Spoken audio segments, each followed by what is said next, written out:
And welcome on into the latest edition of the Blue Horseshoe Podcast. He is George Bremer. I am Ryan Hickey. George, I just realized this as we set to record here. We are basically matching. Red sweatshirt, Yeah, red sweatshirt. Is that now I can't tell. Is that a navy blue hat or is that a black hat? it's a navy blue hat. Navy Indy blue hat. 11. Indy Oh, 11. nice. Honestly, I could not tell. It looked like backwards brackets. That's a nice Yeah, logo. I like it that. I've is. never seen the Indy 11 logo. I like that. It's a nice hat. Yeah, Nice hey, hat.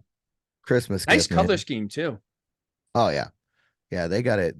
They got it figured out over there with the 11, and they just got a head coach from MLS. So who knows? I mean, this is going to be a Uh, huge year for the local 11. let's go. Blue hats. I mean, as you can see, I'm wearing a ski hat. I will say this really fast here, That's George. very appropriate right now with this weather. I was just gonna say I have a newfound respect for NFL players. Not that I was Mr. Tough Guy, but it's like you watch the Chiefs game on Saturday night and it's like minus 30 and you see guys in sleeves and it's like, oh, that's not that bad. I will say it's like 6 degrees here in New York City. I have a sweatshirt on, the ski hat on. You can't see it. I have a space heater on in the background to keep me. My apartment's very leaky, so it's freezing in here. But let me tell you, even inside on a day that is, I guess, almost 40 degrees warmer with the windshield than it was in Kansas City over the weekend. Yeah, this is I am freezing. I'm just sitting here. I could not imagine being on a football field in that temperature, getting hit all game long for 3 hours. Again, NFL guys are tough, right? Obvious. But boy, newfound respect. Let me tell you, I am very soft today as we record this pod. Losing pieces of your helmet. I mean, yeah, that was insane. No, I'm the same way. Like we get a lot of drafts. I've spent a lot more time upstairs because it's warmer up there than down here. But yeah, I mean, I think we still got a week to go or at least the rest of this week, before it gets above freezing. So yeah, hats off to all those people. Also, by the way, PTSD from Buffalo. I mean, I've been there Oh, when it snows and seeing that again. And I guess there's more on the way. It sounds yes. like. I don't know. We got a guy on the beat, James Boyd, who says no one should live in Buffalo. Now, I think he should amend that to Orchard Park because that's where it's actually all the snow is coming off the lake. But I mean, you see stuff like that, and it does seem kind of like maybe it's not someplace humans should habitate. Also, too, if you're the Bills with more snow coming, can you at least offer more than $20 an hour? Did you see that offer that they gave fans to Yeah. shovel the stadium? Yeah. $20 an hour to work overnight? Come. I mean, look, I get playoff tickets. It's sold out, so you can't offer anyone coming to the stadium free tickets. I get that. Can we give them a voucher for next year, George? Can we get these poor bastards at least a ticket to the stadium next year? Yeah. $20 an hour to shovel overnight in the snow? No wonder why they Also, barely dug the stadium out by the time the Steelers game started. are there not professional crews for this? Are there not like can you not pay people who do this on a regular basis? I mean, maybe not, but it just seems odd. Green Bay used to do that all the time too. It seems odd to be like, you know, crowdsourcing this kind of a thing. But hey, billionaires live a different life than the rest of us. You're right. And you know what? I mean, that stadium, at least from what we saw before the game, looked like it was still packed with snow in the stands. And then you watch the Yeah. game, it's a sellout. So whether you shovel the snow out, whether you don't, fans are coming. They're going to be there, especially in Buffalo. So I guess it doesn't matter. And that's why you can cheap out, I guess, on hiring a shoveling crew to dig your stadium out. But yeah, if you're listening anywhere in Buffalo, please, more than $20 an hour. I mean, Yes. shoveling the driveway is hard enough. Imagine shoveling out a stadium overnight, by the way, as well, working like an 8-hour shift to dig that stadium out. You deserve more than $20 an hour. That's That's just me, insane. George. That's Bills fans are a different breed too. I mean, you got to give them a lot of credit. I mean, not just their crazy tailgating, which is always going to be the case, but like you said, they're out there packing that place, and Steelers fans too. I mean, yeah. I'm not surprised that they were there in numbers. They keep talking about there's going to be a game in Brazil as early as next year. If the Steelers are in that, that's saying it'll be 50% Steelers fans at least, and they're everywhere. Give credit to those two fan bases, and the Chiefs fans and everybody who braved that cold in Kansas City. Hats off to all the fan bases around there. Because I'd tell you what, I'm in the press box, and I would have been trying to get a scarf on and try, like you said, space heaters and the whole bit. So hats off to those fan bases, because that's real right there. That's real loyalty and dedication to your team. And I think this past weekend also highlights the gratitude most fans should have that Lucas Oil is a dome. Retractable. And I You guess don't have if to Jim wanted to shovel get out the crazy one snow. day, you don't have to close it for a playoff game. You could open it up and have the elements come to you, but no shoveling out the stadium, no standing with cardboard under your feet as it's -30 with the wind chill watching a playoff game at night at Lucas Oil Stadium. Comfortable, climate controlled, 70 degrees, no matter what time of the year you're playing. Newfound appreciation for the dome, George. Yeah, I tell you, I do wonder sometimes if like Buffalo should put a roof, not a permanent one, because you'd want it open during game days and you'd want the natural grass, but just so you could cover it up. So on a day like this, you don't have to shovel out the stands. Like, let snow pass, open it up on game day. You can still have your weather, Interesting. but just to save the seats and the field. I'm not talking, because I would never suggest that anywhere like Chicago or Green Bay or Buffalo or any of these cities with the home field advantage, and we know what they want to do in the winter. But can you not get that roof over it during the storm? Open it right back up, still have the natural grass, but just for those emergencies. In states like that, cities like that, I do wonder, just so you don't have to pay $20 an hour for the city come shovel you out. That's a good thought, right? The retractable roof just to save yourself from shoveling. That's a smart, right? Open up on, so you still open up on game day, so you still have like the Buffalo football weather, if you will, or the Chicago football weather, but just like I said, save the stress and the hassle of trying to dig out those bleachers. Interesting, George. Interesting thought. If you run for Yes, the my mayor of Buffalo, you may have a case.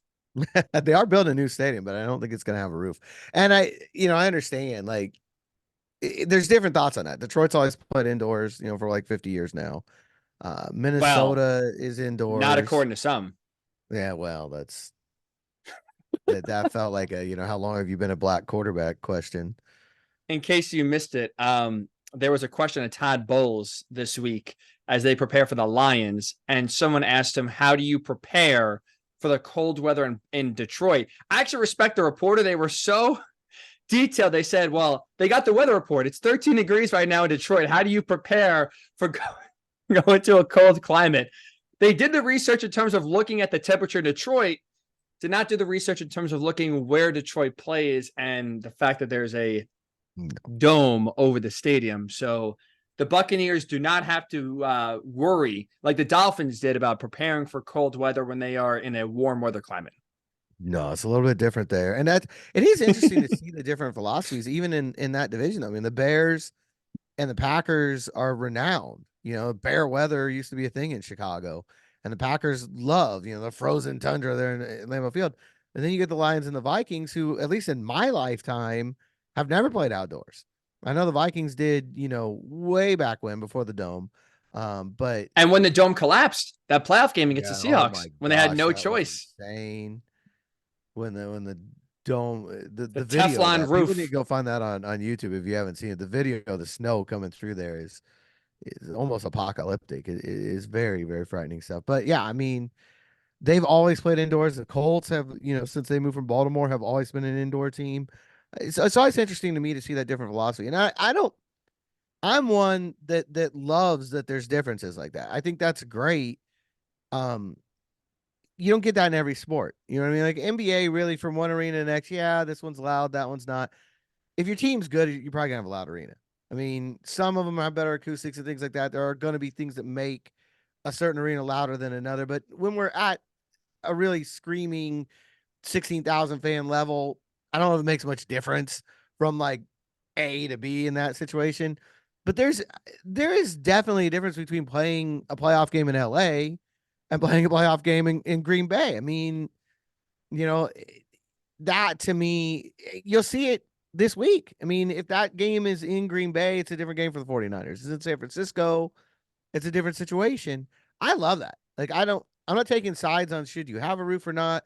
I love the fact that there's different philosophies and there's different ways.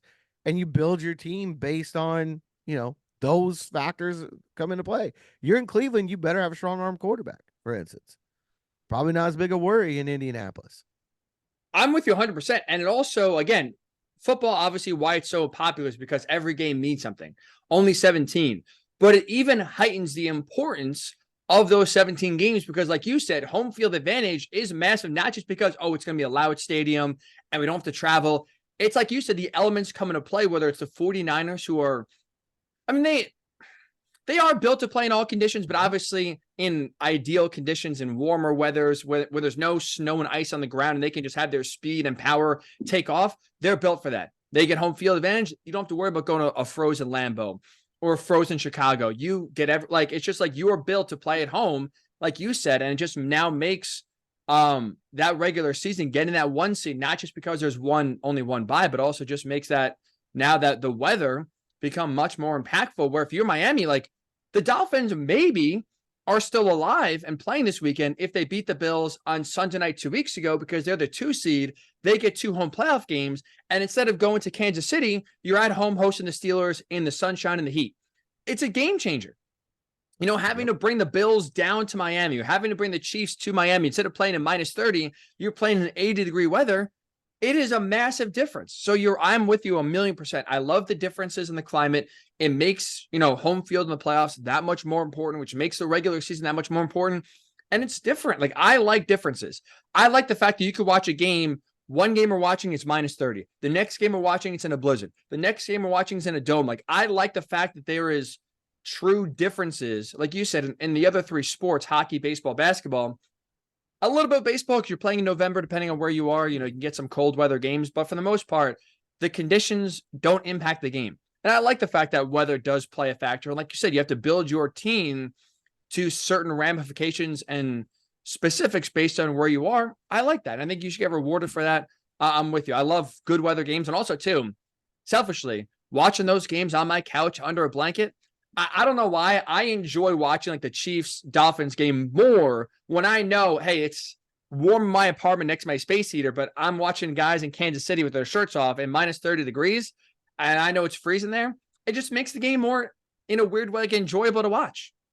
That's insane. It's definitely, there's so many things that go into the NFL. I think that add to the fan bases, but I think those weather games, and we'll get more of them this week. I mean, Buffalo's at home again. It's going to be an interesting situation with that. At Baltimore, you never know what it's going to be like out there. It could be, and there's a perfect example too. How's Houston going to respond coming from their, very warm environment, their indoor environment, going out to Baltimore? I don't know what the forecast is there, but I guarantee you it's not going to be warm. I don't know if there's precipitation. I don't know if there's wind, but it's definitely not going to be warm in Baltimore this weekend. So, those are interesting things. And back in the day, you didn't want to come into the dome and face the Colts because you had all that speed on that artificial turf, and they had Freeney and Mathis coming at you if you fell behind. So it goes both ways. Like you're talking about San Francisco at home with their track, it's going to be better for them probably on a field that's not frozen solid. They do have a lot of ways they can win, but I think ideally they would rather be where they are, at home, on their natural grass, able to use all of their elements, all of their weapons. But it's part of the strategy of the game. You do love to see it. You're right. The Patriots Colts example in the Peyton Manning era is perfect. Home team in those 3 matchups, undefeated. You had weather both times in New England. You get, Tom Brady and co to the Dome in 06, and obviously you see what happens. Like, it is a big time difference for sure. Before we get into business, one other quick thing here, George. It's happened to your reporter brain. Going back to the question asked of Todd Bowles about how do you prepare for the cold in Detroit. If you're in a press conference and you hear a question like that, like, what is the reaction of the rest of the room? Because that's just bad. And I'm going to assume that reporter, whoever they may be, they're not on the beat daily because clearly they don't cover the NFL if you don't know that Detroit has a dome. Like, is there just like one of those, like, you look around, like, what are we doing here? Like, if you're in the press room and you hear questions like that, like, what the hell are you thinking? I think a lot of times it depends on the situation. Sometimes there's a lot of anger because if it's a quick, I don't know how much time they have, but if it's a quick media availability and you feel like we're wasting time on that, like, really, But there's also a lot of understanding, like you said, if somebody who's not on the beat, uh, probably a lot of people trying to hide laughter. I mean, a lot of times there's that going on where it's like, oh my gosh. It does depend though on the situation, whether you're just sort of like blowing that off or you're more like, this is infuriating because I need to get my question in and someone's asking about the weather in a dome. But you also understand it happens to all of us. I mean, maybe not that, but you all have that question that you're like, could have worded that better, or especially now. Back in the day when I first started, and you could ask stuff and it wasn't broadcast, it didn't matter. Now, you hear all the time from fans, ask this, ask that. Why did you ask this? Who asked that? It's a whole different ball game now. It's a performance as much as anything else. And I think these questions, I mean, look, 20, 30 years ago, unless it's the Super Bowl, we might not even know that question was asked outside of, the people that were in the room. Now they know about it probably in Egypt. I mean, it's just the way it rolls. You are right. You are right about that. Yeah, that's one where I think I would try to hide laughter. And I give credit to Todd Bowles. I think it was gonna break out in laughter, but then very serious. No, we don't got to prepare. We just got to worry about the 20 seconds coming off the bus going to the stadium. Yep. That was. I give Bowles a lot of credit there. I would not have handled the question anywhere near in the fashion that he did for sure. Okay, we got a lot to cover here on this Blue Horseshoe pod. In case you missed it, we are going to come to you now once a week since it is the off season, and it should be a very quiet off season. Let's say compared to this time last year. Yeah, George with the fingers crossed. I'm with you. I think I'm going to knock on wood, but say I'm going to go on a limb. I don't think we need luck on our side to ensure that this off season is not chaotic, at least anywhere On near the the field. level it was last year. On the field.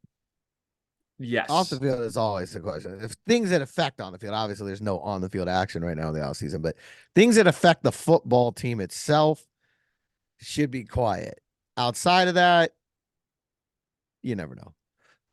Right. We'll get to the season recap in a second, but that is a tremendous segue to the news that we learned on Wednesday morning, which is the TMZ report that Jim Irsay back on December 8th was treated at home for what is reportedly now being viewed as an overdose. The Colts put out a statement basically saying that Jim Irsay's health is private. I'm not going to comment too much on it. But George, what's the latest so far you are hearing in the sense of details when it comes to now this report of Jim Irsay, known, right? Obviously, narcotics struggles in the past of a reported overdose for the Colts owner. Yeah, I mean, obviously, there's not a lot of detail out there. I think there was a lot of concern when the respiratory report was out there, a couple weeks ago, because he hasn't been seen in public in a while. And that's obviously not Irsay like, especially with everything that was going on, with the playoff chase and the really tough home loss. Normally, if he's not outside the locker room after a game like that Houston game, either way, to be angry, to be disappointed, to be uplifting, didn't even get the next to the jet video. There's usually something, at least a video on social media, some kind of response after big games like that, either way, win or lose. And so there's always been some concern about that, for a while. So now you're starting to get a little more detail on this. I think the most important thing right now, obviously, is that we don't have details. So you don't want to speculate very much. But by all appearances, there's been another backslide in what we know has been a long battle with addiction. And I think right now that's the most important thing. Getting him back to full health and getting him back on the right track in terms of his wellness. There's a reason this team has been at the forefront of the mental health movement because obviously the owner has struggled with that. And we saw very public examples of that this year. The HBO interview was bizarre, to say the least. The response from that on social media afterwards was bizarre. I don't know, and I'm not going to speculate whether he was having problems with substances at that time, but you definitely can say that he was having mental health struggles during that time because it wasn't the normal Jim Irsay. And so right now, I think you just hope for the best, that he can get back from a human standpoint, that he can get back to being well, physically, mentally, emotionally, the whole picture. And I think the good news is, if there is good news in this, and there's not very much, that Kalen Jackson has been very involved, one of his daughters, for years now. And I think she'll make it seamless. And obviously, it's been fairly seamless. I mean, you got to figure if this happened on December 8th, they've been operating without him for a little while now. So she does a really good job of handling the day to day business. And I'm sure, Chris Ballard and Shane Steichen are taking care of the football side. She'll handle the business side and have her say. But, there's been a succession plan for a while. So I don't think there's like issues as far as the day to day operations. But obviously, you want to make sure. I'm sure he's getting the best treatment. I'm sure he's getting the best, you know, counseling and all those things. But this is just a human thing right now. You just want to see him literally back on his feet. Right. Obviously, first and foremost, you hope he's okay and hope he recovers from this, at least what is being called respiratory illness, and that he's, like you said, just back in better care. And if these reports are true that there was an overdose on December 8th, like, you obviously hope that he gets the help he needs. And he's been very public and very forthcoming about his addiction struggles in the past and going to rehab and failed attempts at rehab. And so I truly, like, I don't know what needs to change at this point in order for him to truly get his life back on track where this is not happening again. But whatever, like, however the help may look in terms of truly, like, this being, if the reports are true, of an overdose, hopefully, like, this is rock bottom, the wake up call he needs. I mean, he's gotten plenty of those wake up calls, and seemingly it's not worked, or he, again, the addiction is just too powerful, which unfortunately we've seen in this world plenty of times. You just hope that at this point, George, obviously, first and foremost, he comes through and is okay. Second, that he gets the help he needs, that this is truly the last time that we are talking about this. Again, I don't know what form that looks like, but you hope that he really does get the help he needs, because this is a guy who obviously, right, loves the Colts, wants to see them succeed. And with how promising this future is, you'd love for him to be there and have his facilities about him where he can enjoy, if we're talking about a Colts deep playoff. Hopefully we're talking about a Colts Super Bowl sooner rather than later, George. And I hope Jim is there and again, is able to lift the trophy up whenever that time may be here, hopefully in the near future. And I think it's just a reminder. I mean, you were talking earlier about renewed respect for the players and what they go through because of the conditions that they've had to play in. I think everybody in the NFL, from owners to, front office people, just think about the mental roller coaster you've been on as a fan, or I've been on as a reporter in the last 2 years.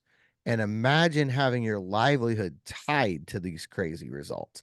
The last 2 years around this team have been utter, last three, really. I mean, going back to the loss to the Raiders in 2021, you know, there's been so many highs and lows, so many just high pressure situations that I just think that's why that Kicking the Stigma campaign is so important, because I can't imagine that there are very many people in the NFL who don't deal with it on some level. Everybody's going to deal with mental health in a different way. And obviously, if you have an addiction issue, it's going to amplify that.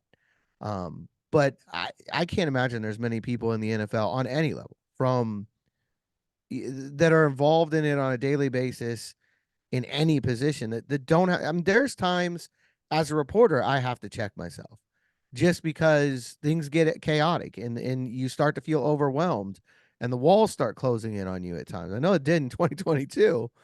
Um, and you have to remind yourself, just a game, there's other things that are of importance. And yeah, I think all of us need to do that on a daily basis. And that to me is one of the big things. This is another reminder of how important Kicking the Stigma is. Um, and I'm sure the people listening to us right now who are dealing in your everyday life, you're dealing with whatever you're dealing with. And it's just a reminder that nobody's perfect. And it is really hard. Yeah, I think for all of us to deal with whatever life's throwing at. I got a really good friend right now who has lost two really close relatives within like a month. Um, it's a tough time for him. I think everybody's dealing with their own thing. And I just think it's important that we all kind of, going back to that question, it's something as meaningless as the question in the press conference. Have a little bit more forgiveness for each other and have a little bit more compassion, a little bit more understanding, because you don't know what the next person's going through. You really don't. That's a really good point. And it's just like, I mean, right. This is something where it reaches everybody in the sense that, like, you look at like NFL players, or in this case, NFL owner, always a billionaire. He owns the Colts. Like, how could his life be so bad? And like you said, everyone is dealing with something. There's no one that's living a perfect, easy life. That just does not exist. And it also, hopefully, especially if you're listening or know, whether it's yourself or someone going through it, hopefully, like, even if you go past Jim Irsay for a second, hopefully this is a wake up call for someone listening, or someone that they know is struggling. Because again, like, you see how quickly life is fleeting, or it's like, if the paramedics in this case, George, again, if the reports from what we are seeing right now, and we're recording this early Wednesday morning, so it's not like all the details are out and confirmed, and we have a cult statement, obviously, or confirming, we don't have a lot of details. But if the details we are hearing and gathering, George, are true, if the paramedics in this example, let's just say, are 20 minutes late compared to when they got to Jim Irsay and were able to take him to the hospital and at least revive him, and if you're 20 minutes late, that could have been it. And it also just goes to show you, like, obviously what everyone's going through is tough. And if you think that there's an escape, whether it's pills, alcohol, etc., that your life could be taken just like that. And it's like, you look at like what Jim Irsay has to lose, what anyone has to lose. Like, there's still a lot in this life to live for. And hopefully this is a reminder, not just for Jim to hopefully get his life on track, but for everyone, of just like how quickly one bad decision, whether it's, oh, I'm just going to, drink my problems away tonight and we'll see what happens. Like, one in the moment decision can have a massive, impact, obviously, going forward, and you can lose everything. And it's just like, it's not worth it. And so hopefully, like I said, this is hopefully the final straw for Jim Irsay. And that he truly gets his life back on track and gets the help he needs. And hopefully, if, again, you're listening and you have problems, or someone who's going through some hardships, hopefully this is a reminder of just like, this is tough, but with anything, the hard times will pass. And you keep pushing through. You give yourself a break, whatever it may be, but just the alternatives and some of the outs people use to cope with their problems only turn into more problems. And hopefully this is a wake-up call and a reminder for that as well, that drugs, alcohol, etc., not the answer. And there's a lot of life worth living that one decision could take away and really end it more quicker than it should. Very mundane, or very, not mundane, but very, what's the word I'm looking for here? Very down, very, very dark here, George. This is sad stuff. It is. And I think that's the thing, is it's the human aspect of it. You know what I mean? There's gonna be a lot of people with memes and craziness out there right now. That's not the time for that. Yes. It's not the time for, going back through and rejudicating every decision he's made in his life. It's right now, it's about, like you said, hopefully hitting rock bottom and getting back to where you need to be. That's all that should matter in this. Nothing else really should come into this. And I think you said it really well. Anybody out there who's struggling, get help. There's somebody in your life who's willing to listen. I guarantee you. And find those people and hold them close, and if somebody's in there, reach out. Don't wait for them to come to you. Reach out to them. If anything good can come from a situation like this, hopefully it's stuff like that. It's people understanding in their own life. Reach out to your loved ones, reach out to the people you care about. Make sure everybody's doing okay, because you don't know. And like you said, it is, hard times will pass. I like the part of reaching out because I know, at least for me personally, that's something that I've struggled with that I'm trying to become more aware of. Just like, oh, if someone needs help, they'll reach out to me. Like, if I don't hear anything, I'm just going to assume they're doing well. Not the case because, like you said, and it's especially, I mean, if anyone is struggling and goes through, it's hard to ask for help. It's very difficult to ask for help, and so reaching out, kind of initiating that can help. And obviously, like you've seen, asking for help is hard if you are someone struggling. The alternatives are way worse. And so whether it's swallowing your pride, whether it's just getting over the initial fear of maybe bothering someone else, whatever it may be, asking for help and what comes from that is going to be 50. It's infinitely amount, that's going to produce a more positive result. Like you said, kind of finding your own outlet or finding your escape that unfortunately leads to more problems. And again, if the reports are true with Jim Irsay, we're seeing leads to more negativity and things spiraling versus getting back on the right track. Absolutely. Absolutely. I think it just comes down to take care of each other. I mean, that's the basic underlying point of all this. You know what I mean? Take care of one another, reach out to your friends, reach out to your loved ones. Because like I said, we're all going through something and it's at different times. I mean, mental health is one of those day-to-day things, I mean, you can be fine today and rough tomorrow. And it's a much smaller level than anybody else is probably dealing with right now. But this weekend's not been great for me because it's cold and I'm stuck inside and I start wanting out. You know what I mean? Like you do start having that like cabin fever. That is something that you need to understand what's going on and just, look inside a little bit and I'm not going to have any issues from that. Hopefully. I mean, fingers crossed, you never know, but everybody's dealing with something and you don't know how everyone's going to react to it. So, just be there for one another. And the last thing I'll say on this, George, is that, like, especially if you watch the news or look on social media, there's a lot of reasons to lose faith in humanity. And you see a lot of disgusting stuff and people hurting each other and just doing the opposite of what really we should be doing. But at least for me, I truly believe deep down, people are inherently good. And so, like, if you ask for help, like, I think people are gonna, I don't say surprise you, but like people are willing to do way more than maybe we initially think, just because you see anything you hear. Again, you watch any video on social media, there's a fight in the stands, there's people killing people. Like, it's just like you see so much negativity in the world and so much bad.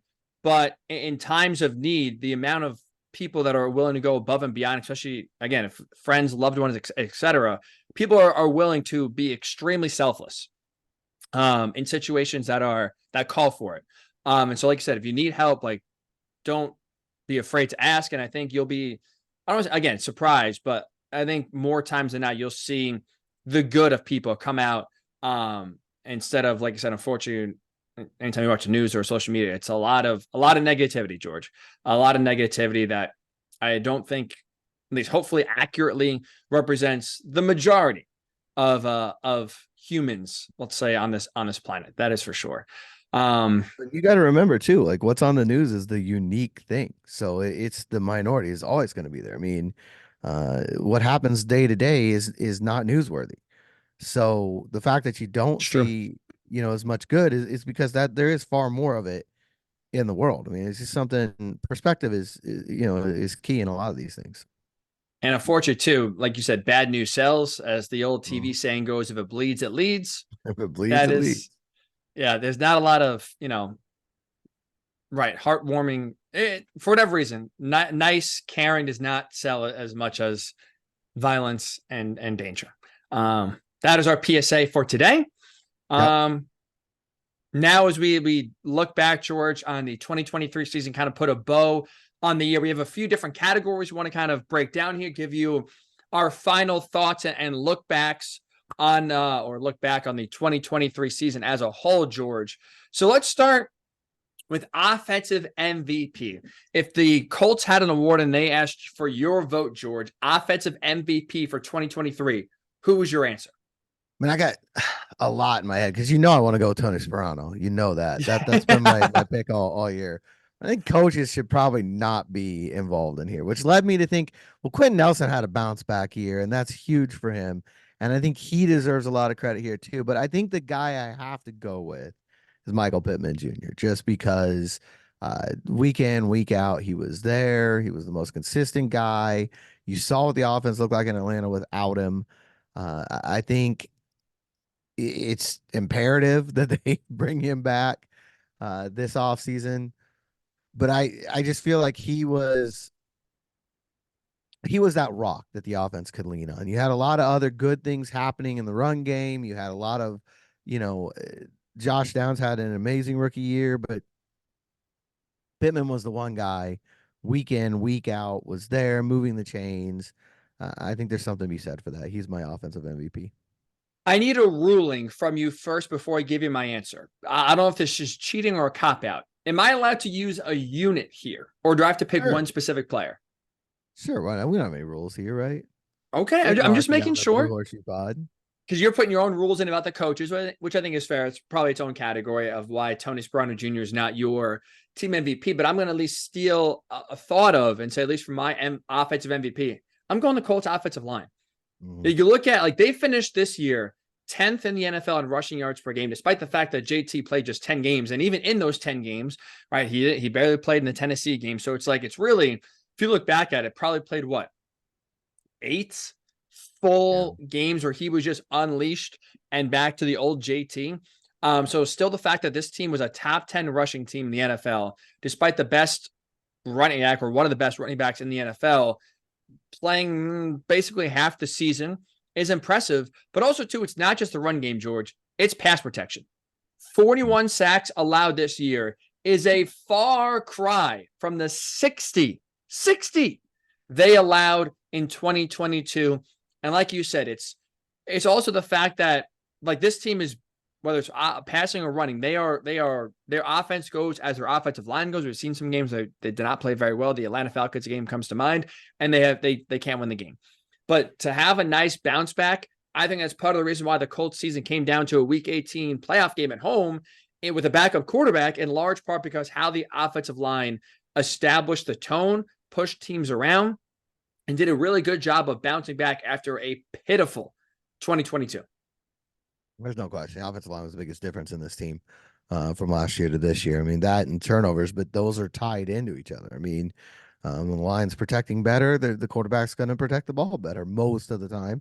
And I think that, it's why you're able to win with a backup quarterback. It's why you're able to win with a backup running back because that offensive line let everything happen. And Shane Steichen deserves a lot of credit for play design and for, getting the most out of these guys. But none of it works. The offensive line doesn't do its job up front. They deserve all, what, 8, 9 of them that played this year Yeah, good deserve point. a ton of credit because they had, to cycle through people. Blake Freeland could be in this conversation because of all, was his play where it needed to be on a week in, week out basis? No. But like Chris Ballard said, it was very similar to what Bernard Ryman went through a year earlier. He got thrown into the fire. Probably had to do more than they were expecting him to do as a rookie. But he stepped up and he did enough that they were able to function as a unit. So big credit to Ryan Kelly for the bounce back season. Big credit to Quentin Nelson for the bounce back season. Big credit to Bernard Ryman for taking that next step, being the breakout guy. We talked about that needing to be something that happened this year. It did. Will Fries, I think, established himself as the right guard. And Braden Smith, what he fought through to just be on the field at the end of the year. Big credit to him as well. All of them. The offensive line, Wesley French came in and had big moments for this team. They deserve all the plaudits because they had an outstanding season. Obviously, Tony Sparano, right, deserves a ton of credit for that turnaround as well. The most impressive staff on the offensive line, George, for me this year, 0. Do you know what that 0 represents? Do not know. 0 snow angels performed by opposing I should defensive have that linemen one. in 2023. I don't think that would have flown this year. I feel like that would have caused a little bit of a ruckus. So hats off to Tony Sparano Jr., who came in. You don't know what he's gonna do. His first time as an offensive line coach. The guy. He's been an assistant, but he's never been the guy. proved himself, and now set a high bar for next year, which I think is the most fun thing in the NFL because Zaire Franklin was kind of talking about that. Like you want to make the team, and then you make the team. You want to be a starter, and then you're a starter, and then you want to go to Pro Bowls. The same thing for coaches, right? You want to become an offensive line coach, and now you've become an offensive line coach, and now your unit had a really good year. Well, now next year needs to be even better, and I think Brown will be the first to say that. The offensive linemen will be the first to say that they can go up. That to me, and we'll talk about this more as the offseason goes on. One of the most encouraging things about this team is I don't think anybody had like a crazy out there career year that's unreplicable. I don't think you had anyone with like Jonathan Taylor in 2021 where you're like, man, you may never see quite that again. He'll be good, but you may never see that season again. That's a career year. Nobody had that this year. No unit, no individual player. There's room for everybody to grow. That's a really good point, and something honestly, until you mentioned it, I never thought about when it comes to 2024. Yeah, you're right. It's not like, oh, they forced 50 turnovers, and there's no way you can replicate that in 2024. It's just an anomaly. Like Duron Bland of the Cowboys having 6 pick sixes. You can't account for that next year and say, okay, well, he's gonna have another 6 pick sixes. It's an NFL record. You're right. Like there's nobody on any unit that played over their skis where it's like, oh, well, they're gonna come back down to earth, and that's gonna obviously take away some of the success in 2023 and make it harder to replicate that success in 2024. Wow, great. That's a great perspective, Georgia, and even more reason for optimism. Just like what we saw in 2023 is bare minimum able to repeat that in 2024 and build off of it. Right. It's not just, oh, let's just hope that they stay the same. Everyone, too, for how solid of a year the overall team had, there's still a lot to build on and improve to also get better as well. And the ceiling is still very, very high for this team. Great point. With that said, or on that note, on the flip side, George, defensively, your MVP for 2023 is? This is a hard one. I know. This is tough. I think, the unit had good days and bad days. I'm going to go to the defensive secondary, which is weird because it's probably the biggest area of concern. But my MVP was Julian Blackmon. And the reason is he was in a new position, obviously. But I think he had one of the best years. I think he had the best year that he's had in his career. And I think a big part of that was his communication back there. Yes, there were busts.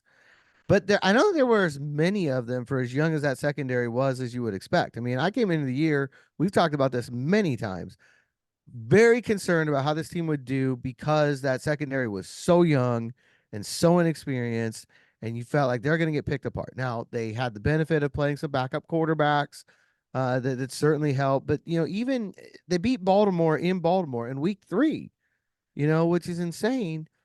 I think so much of that credit goes to Julian Blackmon. Now, again, was there a lot of room for improvement? Absolutely. Defensive line, I'm sure we're going to get into that a little bit. Played outstanding. Set the Indy era franchise record with 51 sacks. But I just feel like Blackmon, both in the run game and in the pass game, was on the top of his game. But his leadership back there, I think, was really imperative. And another guy, I mean, I just picked 2 guys who are free agents. So I think that tells you how important the free agency period is going to be this year for this team. You're right. Yeah, that's a good point. And I'm glad you highlighted the communication and leadership because you're 1,000,000% right. Like the DBs got beat this year. It's going to happen. But there was rarely times where it's just a coverage bust of, oh, I thought you said man, I said zone, and all of a sudden now there's guys running wide open. Like it's one thing to just get beat physically. Okay, you bring better players in, or they just get more experience and you learn tricks of the trade. It's another where you make it easy where they're just like you said, it's so easy with rookies, with different guys flowing in and out and not used to playing a lot to have the communication aspect get lost. I'm really glad you highlighted that point from Blackmon because that's one that's hard to see in the stat sheet, right? It doesn't stick out in a box score and it's maybe not even obvious to watch during the game. But then when you look back and you say, oh, wow, yeah, they got beat, but it wasn't like a lot of the times it was communication busts. That's a really, really smart point by you and a really good observation in the sense of Julian Blackmon's worth. And again, if you're Chris Ballard, I think all the more reason to have him back in Indy in 2024 and beyond. You mentioned the defensive line. That's where I'm going to go for my defensive MVP. I'm going to go to Forrest Buckner. I mean, in part, first of all, for the fact that I know the run defense struggled with Grover Stewart out for 6 games, but he did a tremendous job holding it down. And his play himself did not drop off, despite the fact that a guy who garners a lot of attention on the interior in Grover Stewart was not there for a third of the year. Buck still performed at a high level and still kept producing 8 sacks on the season, one of 4 Colts that had at least 7 sacks. Only team in the NFL to have that in the regular season. Second on the team in tackles for loss with 11, 2 forced fumbles. And George, come on, I'd be remiss to say, 1 touchdown.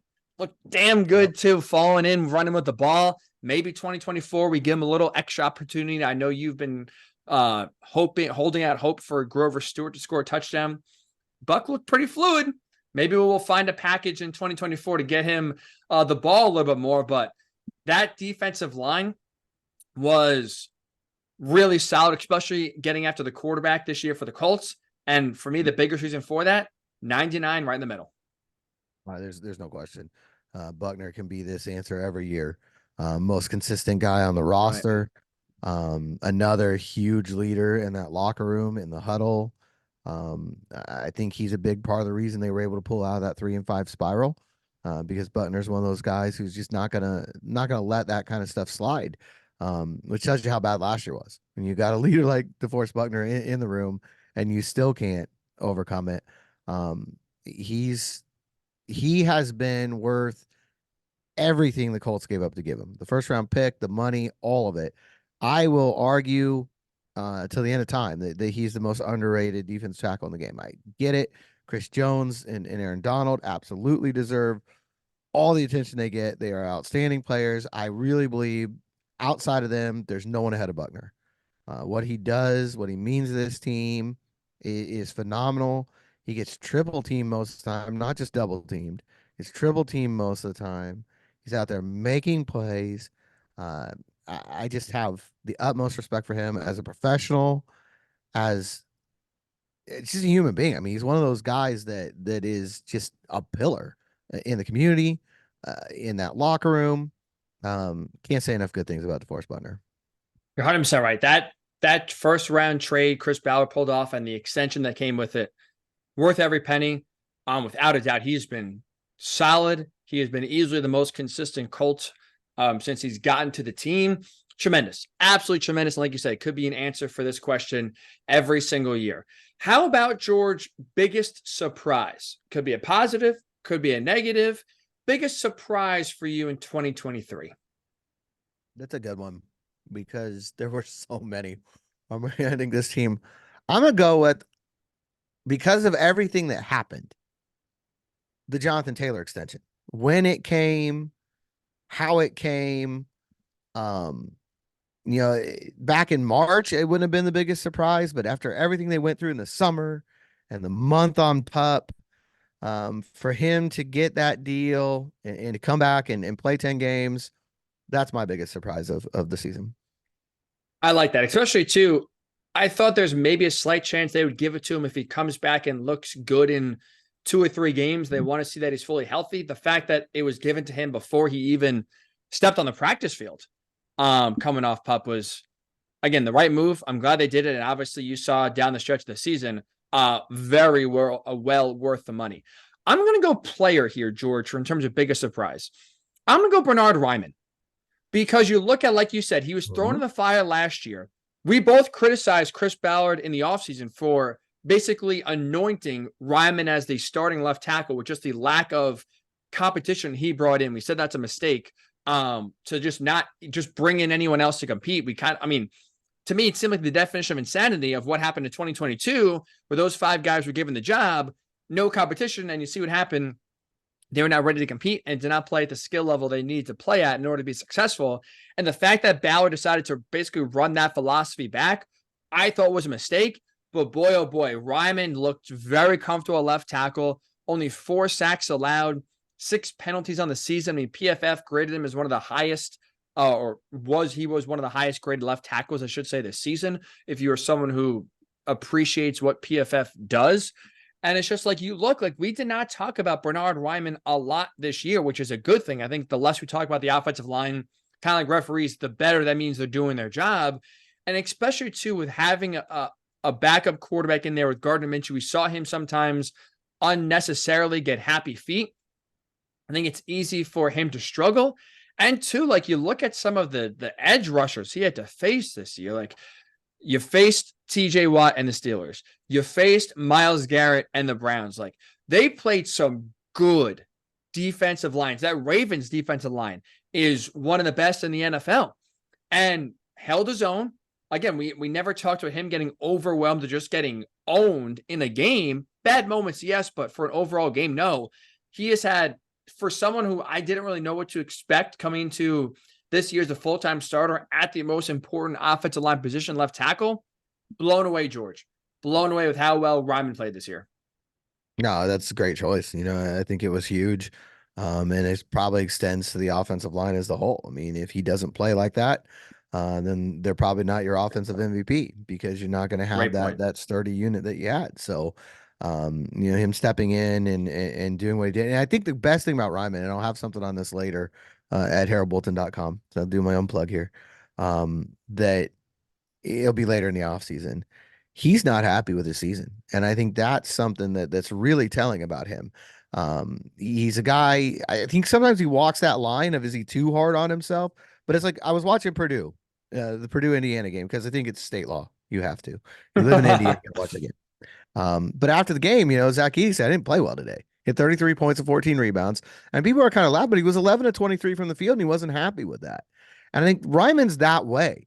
Most people look at this season and say, man, you had a great year. And somebody even told him when he was kind of, during that exit interviews the day after the season, kind of beating himself up a little bit. And somebody said, yeah, but you had a good year. And he smiled and he said, thanks for that. Because I think he is a guy who, and he's been this way since he came in. He's very honest with himself. And he's it's very important to him. I think there's no accident that he played the way he did this year.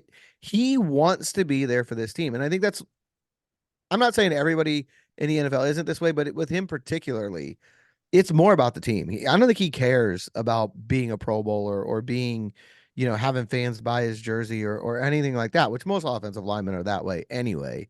But he absolutely is. He doesn't want to let down his teammates. And he felt like he did that at times too much this year. And I just think that to me is a very telling aspect of who this guy is and what he's going to be going forward. Starting to remind me, and it's early, he's starting to remind me of Anthony Costanzo. It's one of the highest compliments you can say, right? About a player playing, especially that position, one of the most selfless and sturdy, stable left tackles the Colts had in a very long time. I like that comp a lot. And you made a really good point too before of it really, like that offensive line's success this year really does start with Ryman. You look back last year, I mean, part of the reason why they got off to such a bad start, forgive me, George, I am totally blanking. Their day one left tackle last year. Matt Pryor. Thank you. I was going to say the Eagles practice squad. I could not blocked his name out of my head for a reason.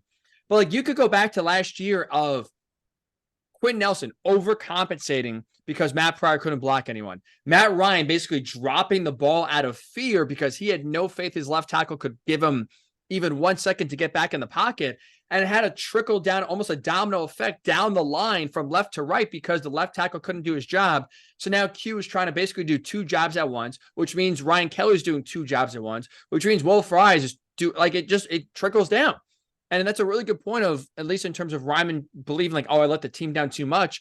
It really does start that left tackle. If you can hold your own and just bare minimum let everyone else do their job, the Colts are very talented everywhere else on the line, where if it's just one-on-one throughout the line, they're going to win those battles every time or most of the time. And we saw that for a large part of this year. I think it's a really good point you make too with Ryman, not only his mentality, but, or I guess maybe I should say that mentality leading to success, because being unselfish, it's, hey, I don't want to, make anyone else work harder. So I got to make sure I got my stuff figured out, because if I do that, then Q can focus on his job and Ryan Kelly can do his job. And you see that domino worked in a positive this way for the Colts, where no one was overcompensating because one player on the line was struggling, and they played a lot better because of that. And you can look directly at Ryman's growth this year in allowing that transformation to happen. Well, there's no question about it. And also, I think he's high on the list of like guys that you just want to have a beer with. I mean, he's a guy that fans would Really? absolutely love. He's just a really good dude. He's one of those guys that absolutely. I mean, you know his background, you know his story. You know, growing up in Austria and coming over to Michigan as an exchange student, making it to the NFL. That's amazing in and of itself. He gets it. He is very appreciative of where he's at in life, but not to the point where I think sometimes some players that becomes a negative. They're so happy and then and they're so ecstatic about making it to the league, and then they just kind of that was the accomplishment, and they peter out. That's not him, but it's there are few players I would imagine across the league who are happier to be an NFL player than Bernard Ryman. It shows in everything he does. That it does. And like I said, there's only reason to believe going forward that he'll continue to improve and get even better in 2024 than he was in 2023. And it was a very, from my perspective, surprising considering what we thought about that position going into the season back in, let's say, July and August. And that should just continue to snowball in a positive way here going forward. All right, so we did a lot of individual awards here, George. How about we go team-wise? Best win. Yeah, which win do you look back on for the Colts? I got 9 of them. Do you say that was just an incredible win with maybe how they won, the team they played? Best win of 2023, in your opinion, was what? I'm gonna go with Tampa Bay. It was hugely important at the Ooh, time because of how important, where they were in the season. They needed that win to stay alive in the race. And I just felt like it was one of their best all around games.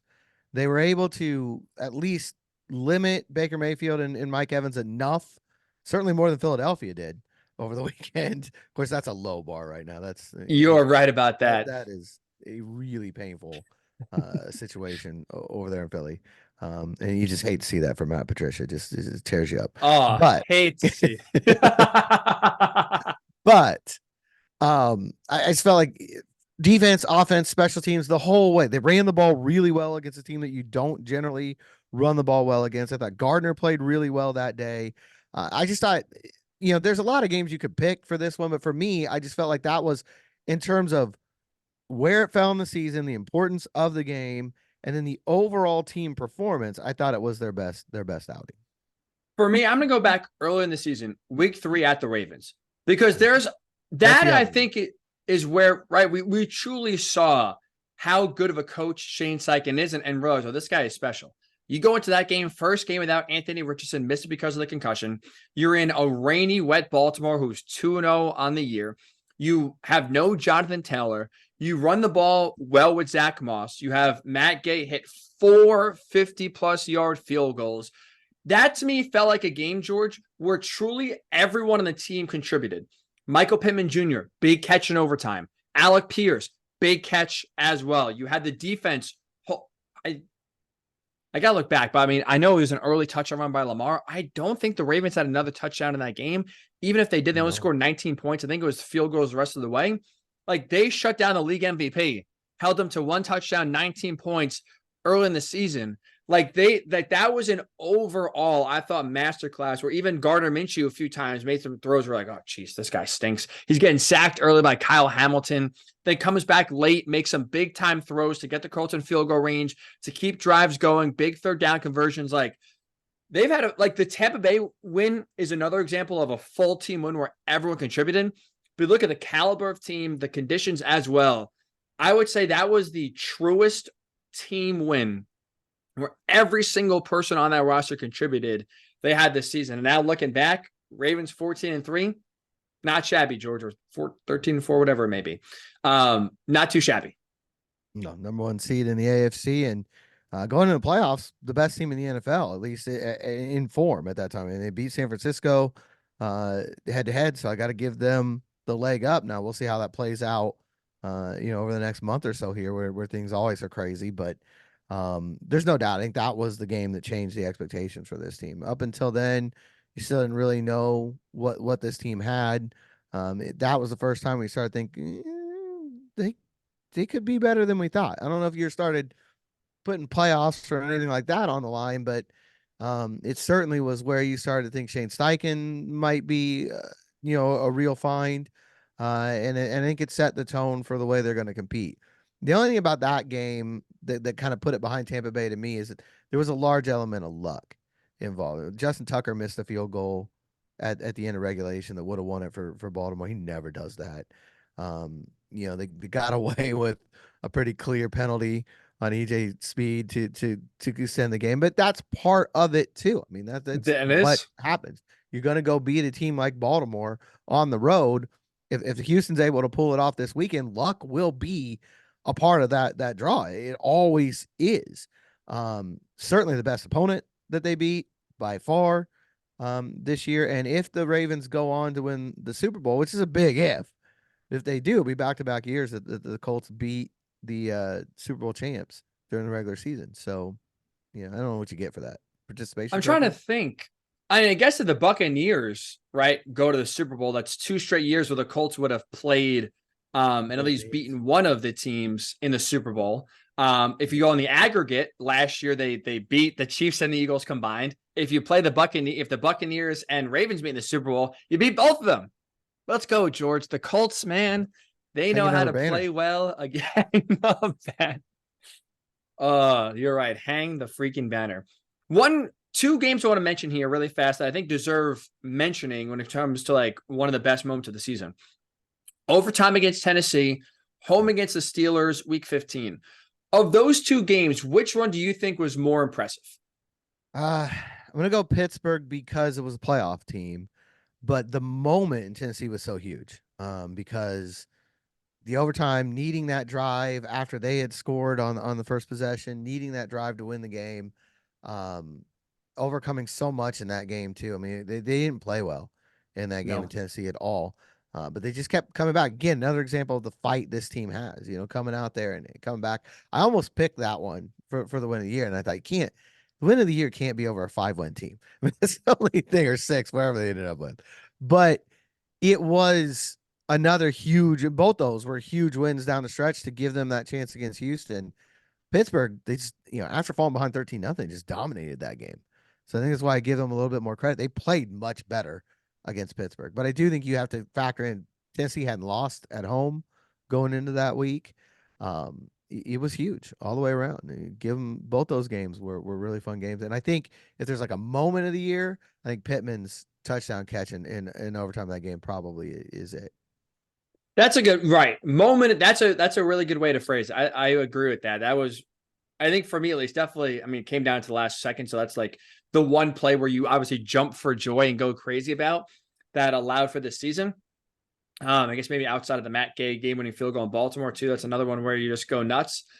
I would say Tennessee, just because, like you said, I think like going forward here, right? As we look at Anthony Richardson returning, I think it is important that this Colts team can win games so they don't have their A game. And like you said, the Pittsburgh game is huge. Playoff atmosphere. You get down early, and there's no Michael Pittman Jr. for 70% of the game. And down 13-0, you just come back and kick the crap out of the Steelers for basically the last 3 quarters. Very impressive, especially considering the stakes. And the Steelers were a playoff team.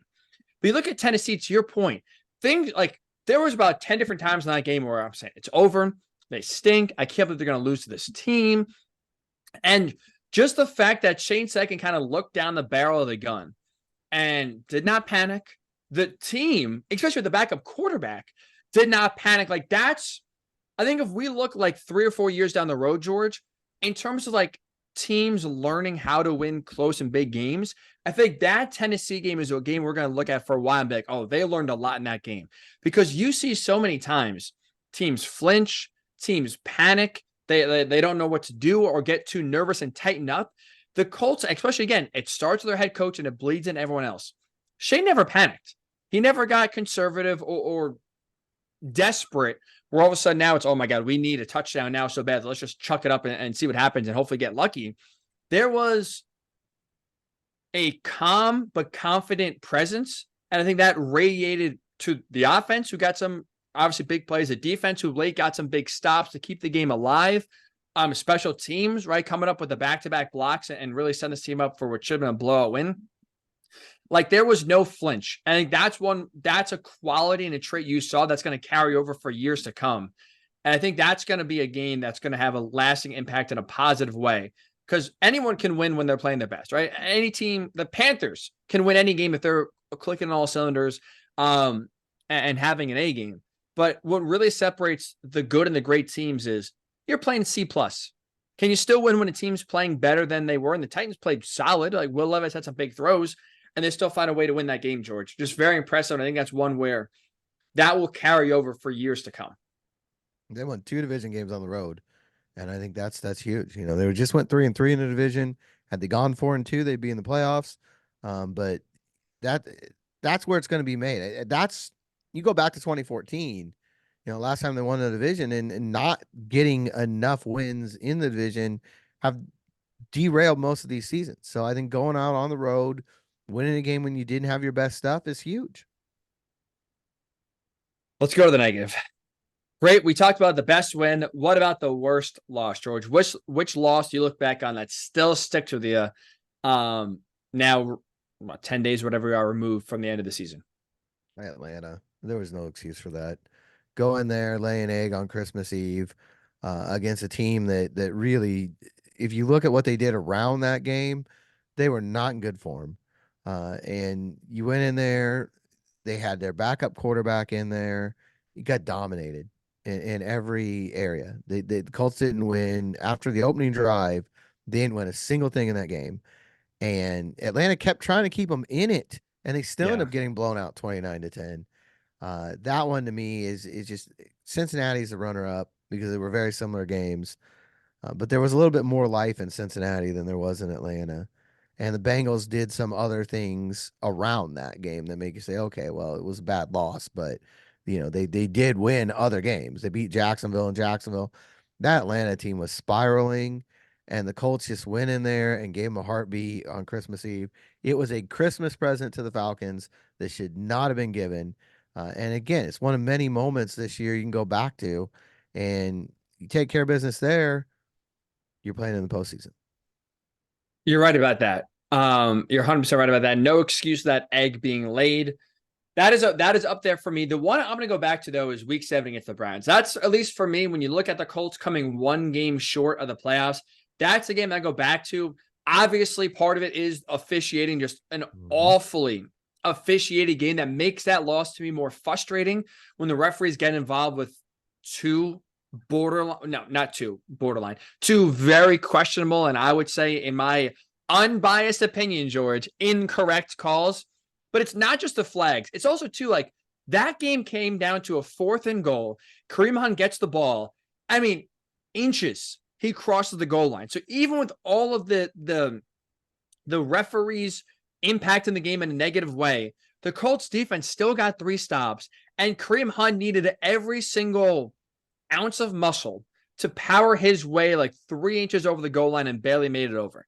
That was also just heartbreaking in the sense of, like, they almost, even with all that said, still got to stop. They hurt themselves in that game too with some bad turnovers and bad play calling. There was just the Falcons game, like you said, inexcusable with getting blown out the way they played. Same thing in Cincinnati. They laid an absolute egg and were dominated.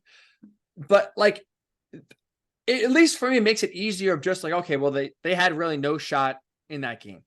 And so you look at the Browns game, they gave that, like, I don't think Cleveland won that game. They gave it away with multiple, again, they gave it away in the first quarter. You were up early too against the historically dominant Browns defense. We're joking about it's going to be like a 3-0 game. All of a sudden, you score 38 points. You should not lose that game. But it was self-inflicted wounds. It was turnovers, and it was officiating that just made that loss excruciating. Also, too, bad, like, it was 3rd and a mile, and you allow Elijah Moore to basically, catch that pass to keep the drive alive, which eventually set up the 2 bad calls that got the Browns closer. Like, you had that game in your hands, and about 10 different times you gave it away. And that's just one that the controversy partly makes it frustrating and stick in my mind, but it's also the fact that you had that game won, and just completely handed it away. So many bad things in that game. So many turnovers. Probably the worst game the secondary played. That or New Orleans. I mean, it was back-to-back weeks there. Yeah. Letting PJ Walker be the one to beat you in that situation. It was awful all the way around. That one definitely. I mean, throughout the year, you kept going back to that one because so many times it's like they be in the division lead right now. They beat Cleveland. Certain things like that were going on throughout the season. So I think it's all those games are a reminder, though, as you go into next year, that one, nothing's guaranteed, but two, the margin in this league is so small. Baltimore wins if they make a field goal at the end of regulation, which they always do. The Colts win if they stop PJ Walker on 3rd and 20 or whatever that was. You just can't. 3rd and 10, I think, and they gave up I 30. think I it know was they gave third up and 30 10, on a but yeah, it was a play. massive chunk. Yeah. So you just can't. You're not going to get away with that in this league, and it sets things up. Like you said, it allows the officials to determine the game at the end. You can't do those things. Um, Atlanta and Cincinnati, you can't come out that flat, not at that point in the season.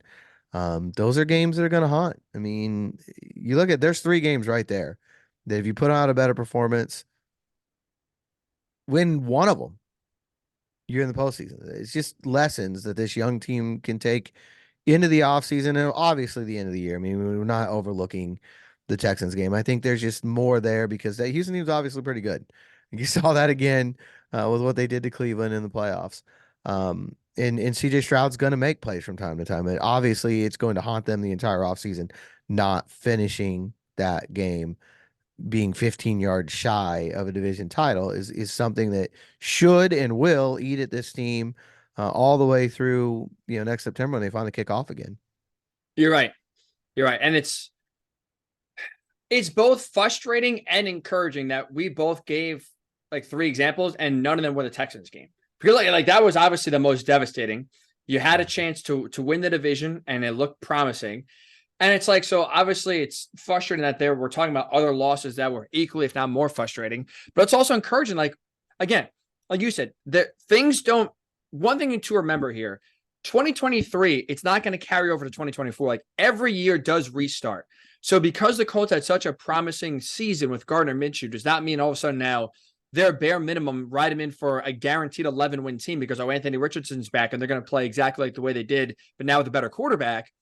So it's like, you got to remember that and winning 2 of those close games, let's say out of 4, does not mean that all of a sudden now they're going to be 11-5 or 11-6, guarantee it. But also goes to show, like you said, like this team is close. You whether it's a play call, whether it's execution, one small thing changes, massive, massive impact on the rest of the season. So this team is close, but I think you also got the tone from both Ballard and Steichen. They were close and fell short this year. Does not guarantee anything for next year. It's wipe the slate clean. It is a brand new year. Hopefully they can build off of that and bring the confidence that they got from this season over to next year, and the execution cleans up with a better quarterback. But like I said, still a brand new year in 2024 that hopefully, like I said, you just can't assume it's going to carry over, or you'll be like the Chargers, you'll be like the Jaguars, you'll be like the Eagles, who honestly, George, there's a lot of problems in filling. One of them is I think they assumed, 2023 would be just as easy as 2022. We'll roll out there, win 13 games, no problem, and be right back in the Super Bowl. It's hard. And when things don't go your way, you got to adjust. And I think Shane Steichen so far in year 1's done a great job of that. And I think we'll continue. Really fast here. One more question I want to ask you to wrap up the season, but really quickly here. Shane Steichen's not going to win Coach of the Year. I would argue he should, from what we saw the last 2 months from Philly, let alone boil it down to one game, that Monday night playoff game, Shane Steichen should win Coach of the Year just for how bad and how lost that Eagles offense has looked in the last 2 months without Shane Steichen at the helm. It is incredible how bad they are with one change. The offense is the same for the most part. One guy left, and it's a night and day difference. It's a mess over there, and certainly the Colts have to hope that he continues his success here. But I think what you were talking about is one of the big keys for this team. They do understand, the leadership does understand that nothing, you're not 9-8 to start next year. You're 0-0. Right. And you're not going to face the same schedule for good or bad. And you're not going to have the same personnel. I mean, we know that there's a lot of free agents. There are draft picks that are going to come in here. There will be guys in and out. It will not be the same team.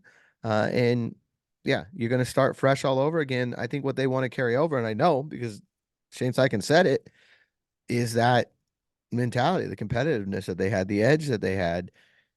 And I think, first thing Chris Ballard said really in his postseason address was that they were all together, that they came together as a team. And, that's what April's about. April and May and all of training camp. is making sure that they're all on one page again as one team. And the Eagles clearly are not, and they're going to have to deal with that. Also, by the way, just to kind of put a cherry on that, don't think we have to worry about banning the tush push anymore, right? Because Jason Kelsey is retiring, so the tush push is now no more.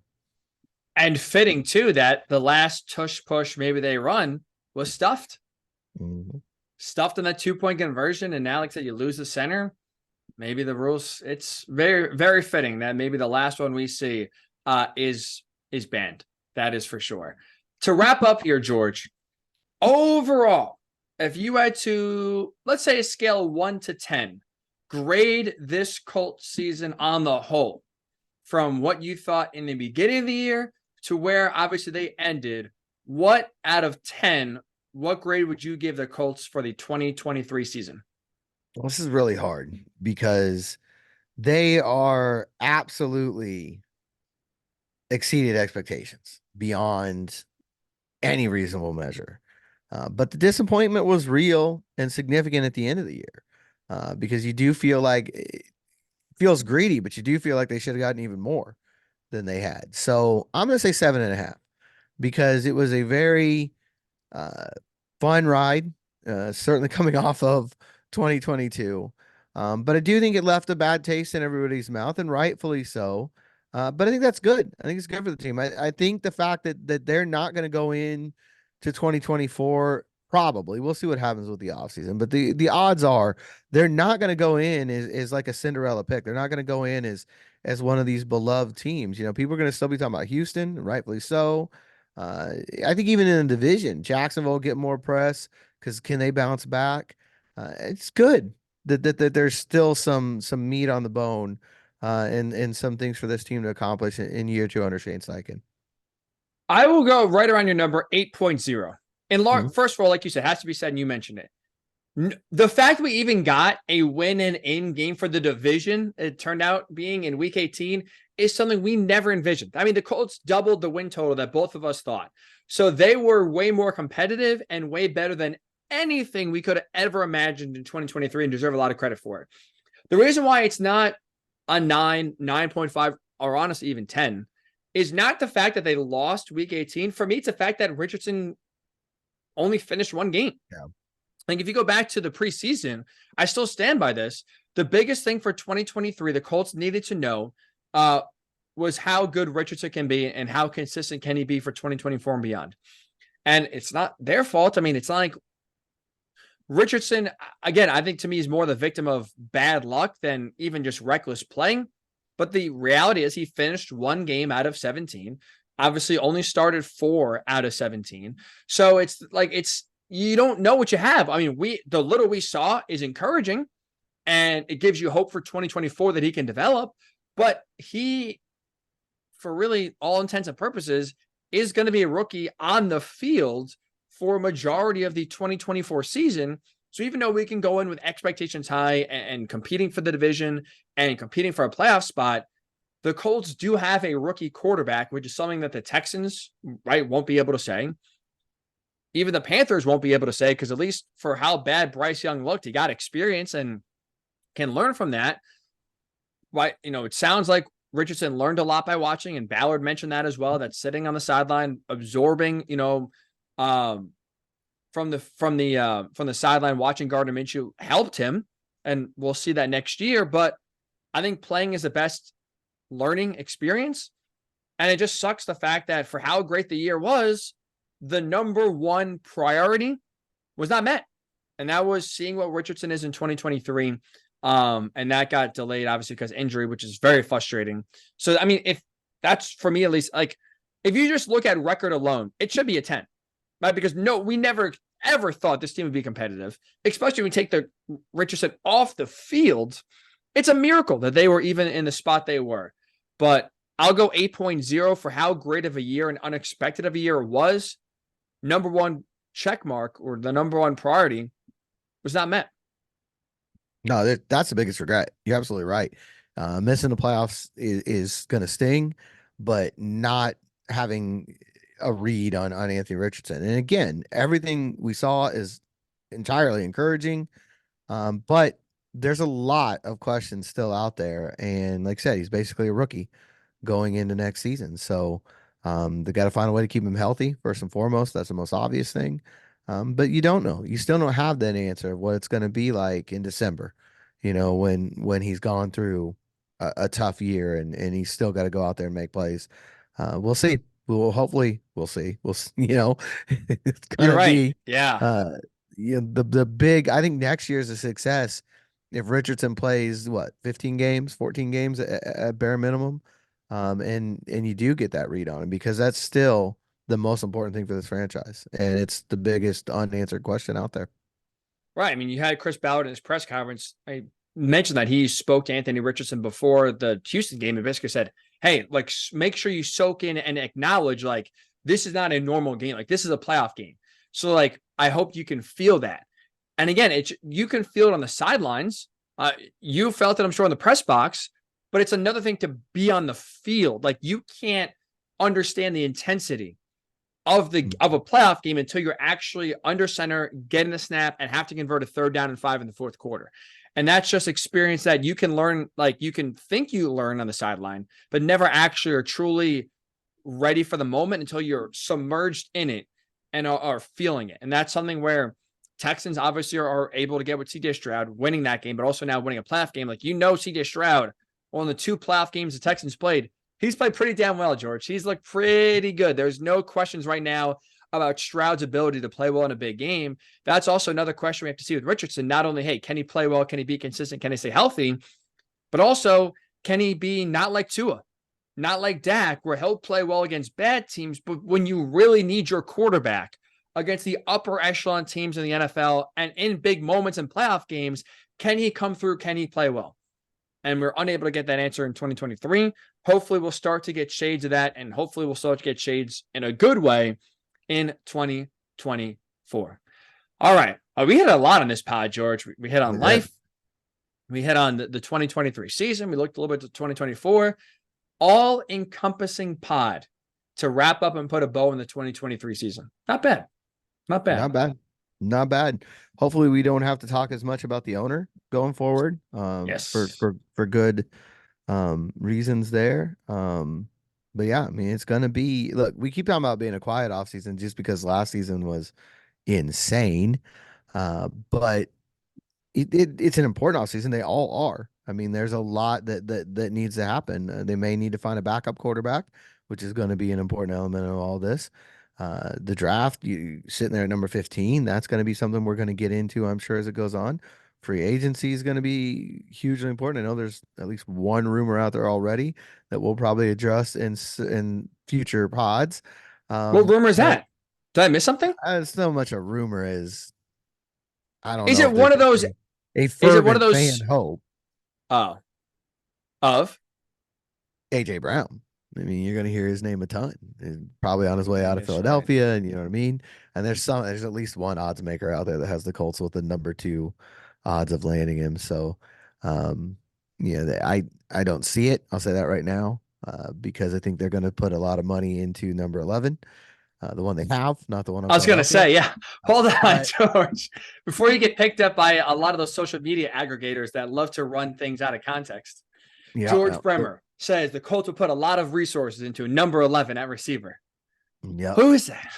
AJ Brown they coming to. But I mean, there's certainly there is reason to wonder because there is a history with the head coach, obviously, and we'll see what he wants to do, and we'll see how serious Chris Ballard is about adding explosive players. But it's not the kind of move I would expect the Colts to make. Doesn't mean they won't do it. It's just not the kind of thing that I expect them to make. And I don't know how the ownership situation affects some of that as well. I mean, we'll see, where that stands in March when the market opens. But that's one thing that might, can they do the big ticket outside thing? I just know Chris Ballard is more likely to pay his own players than he is to bring somebody in from the outside. I agree. And I think without saying it, he sort of hinted at that in his end of the year press conference. But with that said, let me just say this. As we look forward to the offseason, you said before, like breaking down which backup quarterback the Colts will select. I maybe more excited than I should to be talking about that aspect. And should they or should they not trade for A.J. Brown? I cannot wait to have those discussions versus who the Colts going to hire. Is this even an attractive job? Who are they going to pick in the draft? Like having some sort of certainty and at least looking at your head coach. That's at least what we know bare minimum of, oh, the Colts are set there. Like having that box checked instead of sitting there freaking out at every report, looking at who's interviewing, who's not interviewing, who's getting a second interview, who's not, how long are they interviewing for. I cannot wait, George, to talk about backup quarterbacks instead of starting quarterbacks. That is for sure. Holy cow. It's a nice, hopefully sign of things to come that the Colts are on the right track and got a lot of the big time questions already answered. And now we can focus more on ancillary pieces around that as well. So again, it's going to be, even though it's a quiet off season, still a busy off season, a lot of rumors to address, a lot of reports and holes to fill as well. So we'll obviously be back here a ton once a week. So make sure you check us out on YouTube, Blue Horseshoe Pod, subscribe there, subscribe and download wherever you do get your podcasts, the Blue Horseshoe Podcast. Check it out. Hey, have a great week, rest of your week. Stay warm, and get out of the house. So don't go stir crazy like George is about to hear, or hopefully prevent that from happening. Have a great rest of your week. Enjoy the playoff action this weekend. We'll talk to you next week right here on the Blue Horseshoe Pod.